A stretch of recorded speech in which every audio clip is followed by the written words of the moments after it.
আমরা একটা আশান্বিত হয়েছি যে ম্যাডাম চিকিৎসার জন্য লন্ডন যাচ্ছেন এবং দীর্ঘদিন পরে মা এবং পুত্রবধূ একসাথে দেখা হবে। এটা একটা মহামিলন মেলা হবে ওখানে, কারণ ওনার চিকিৎসাটাও হবে, ওনার জন্য অপেক্ষায় আছে উনি। এখন উনি কবে মাকে সামনে পাবে, এজন্য আমরা দোয়া করি, দেশবাসীর কাছে আমরা দোয়া চাই যেন ম্যাডাম সুস্থ হয়ে আবার বাংলার মাটিতে ফিরে আসতে পারে।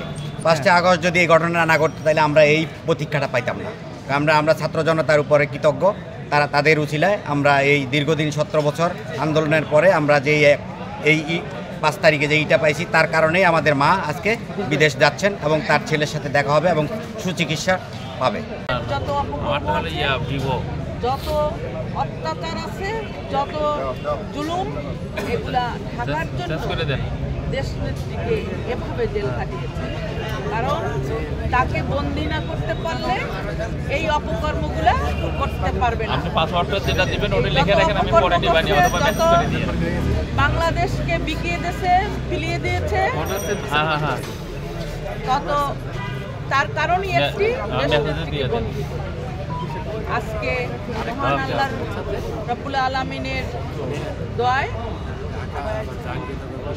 দেশনেত্রীকে তারই সুযোগ্য পুত্র আমাদের অ্যাক্টিং চেয়ারম্যান তারেক রহমান সাহেব, তিনি ভোটের অধিকার এবং গণতন্ত্রের অধিকার এবং বৈষম্যদের অধিকার নেতৃত্ব দিয়ে এই বাংলাদেশকে এই ফ্যাসিস্ট খুনিদের হাত থেকে রক্ষা করেছে এবং দেশনেত্রীকে মুক্ত করেছে। তাই আজকে দেশনেত্রী বিদেশে যাচ্ছে চিকিৎসায়, আমরা না শুধু সারা বাংলাদেশ আনন্দিত। আমরা দীর্ঘদিন পর আন্দোলন সংগ্রাম করে আমরা কিন্তু আমাদের নেত্রীকে দেশের বাইরে পাঠাতে পারি নাই, কিন্তু আজকে সেই শুভ দিন, যেদিন আজকে আমাদের নেত্রী দেশনেত্রী বেগম খালেদা জিয়া দেশের বাইরে উন্নত চিকিৎসা যাচ্ছেন। এবং সেই সাথে আরেকটা খুশির সংবাদ হলো যে মা এবং ছেলে আজকে একত্রিত হবে। সেই জন্য আমরা ঢাকা মহানগরের পক্ষ থেকে সমগ্র দেশবাসীর কাছে আমাদের প্রাণপ্রিয় দেশনেত্রী বেগম খালেদা জিয়ার জন্য দোয়া চাই, যাতে উনি সুস্থ ওই তাড়াতাড়ি আমাদের মাঝে ফিরে আসতে পারে। আচ্ছা, আমার নেতাকর্মী সবাই উচ্ছ্বসিত। দামি নির্বাচন দিন শেষ, গণতন্ত্র বাংলাদেশ, খালেদা জিয়ার বাংলাদেশ, তারেক রহমান বাংলাদেশ, বাংলাদেশের জনগণের বাংলাদেশ। ঠিক আছে, রাতের ভোট দিনে ভোট রাতে হওয়ার কোনো সুযোগ নাই। আমরা সবাই মিলে এই দেশটাকে আমরা গড়ব। আমাদের সবার কাছে আমরা সবাই একটা জিনিস বলি যে সবার আগে বাংলাদেশ। ঠিক আছে, সবার আগে বাংলাদেশ, এবং আমরা সবাই একটি অবাধ এবং সুষ্ঠু নির্বাচনের মাধ্যমে যারাই ক্ষমতা আসবে তারাই দেশ পরিচালনা করবে, সেটা আমরা আশা করি।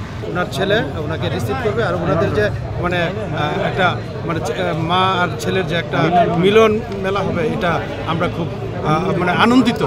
আমি সবচেয়ে সৌভাগ্যবান ব্যক্তি যে আমি ম্যাডাম খালেদা জিয়ার বিদেশে চিকিৎসা পাঠানোর জন্য আমি জেলে যেতে চেয়েছিলাম, না ফিরে আসলেন। আমি আর ফাঁসি হলে পরেও ফাঁসি বরণ করতে চেয়েছিলাম, দেশ যেন কলঙ্কিত না হয়, ওনার মধ্যে মানুষ হবে যদি কোনো ধরনের দুর্ঘটনা ঘটে। ওনার লিভার ট্রান্সপ্লান্টের কথা যখন হয়েছিল তখন আমার নিজের লিভার দিতে চেয়েছিলাম। আমার নিজের লিভার না লাগলে আমার আরও 4 ভাই আছে, তার নাম বলে বলেছিলাম তাদের লিভার থেকে যারটা লাগে তারটা দেবে। আজকে সেই বেগম খালেদা জিয়া মুক্ত এবং ঐতিহাসিক ঘটনা যে কুয়েতের আমির দিয়েছিলেন টাকা, সেই টাকা ধরেন না সই নাই, সেই টাকা দিয়ে মিথ্যা সাজা দিয়ে ওনাকে দীর্ঘদিন বিদেশ দিতে দেন নাই।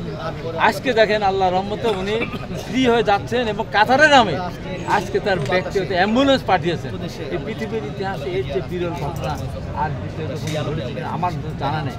আর আমি সৌভাগ্য এই কারণে যে আমার লিভার দিতে চেয়েছিলাম, আমি কারাগার যেতে চেয়েছিলাম, এবং আমার আপনার মনে আছে আমি যখন উচ্চ আদালতে আমার বিরুদ্ধে যখন সুমোটো করে আমাকে বলা হলো, আমার এই দেখানোর পর ওনাকে যে শাস্তি দিয়েছিলেন বিচারপতি আখতারুজ্জামান, তার বিরুদ্ধে বলেছিলাম।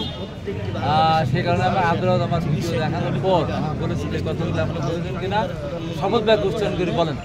আমি বলেছিলাম শপথ বাক্য উচ্চারণ করে আমি বলছি, সব কথাগুলো আমি বলেছি।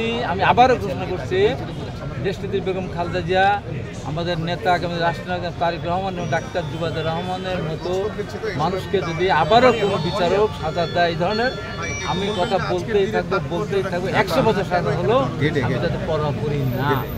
সেই নেত্রী আজকে দিলে আমার চেয়ে খুশিতে কেউ নেই। এখন আমি আজকে আপনাদের মাঝে একটা কথা বলতে চাই, সেটা হলো ম্যাডাম খালেদা জিয়াদের লিভার ট্রান্সপ্লান্ট করার আগেই প্রথম আমার লিভার যদি না কাজে লাগে বয়সের কারণে আমার 4টা ভাই আছে, তাদের 4টা লাগে 4টা দেবো। আমার নেতা জনাব তারেক রহমানের কাছে এইটা আমার অনুরোধ, বিনীত অনুরোধ থাকবে। এরপরে যদি না হয় তাহলে লটারি করতে হবে। ম্যাডাম খালেদা জিয়ার এখন লিভার ট্রান্সপ্লান্ট করার জন্য লিভার লাগবে, এখন সবাই দিতে রাজি হবে, কাউকে অসন্তুষ্ট করা যাবে না।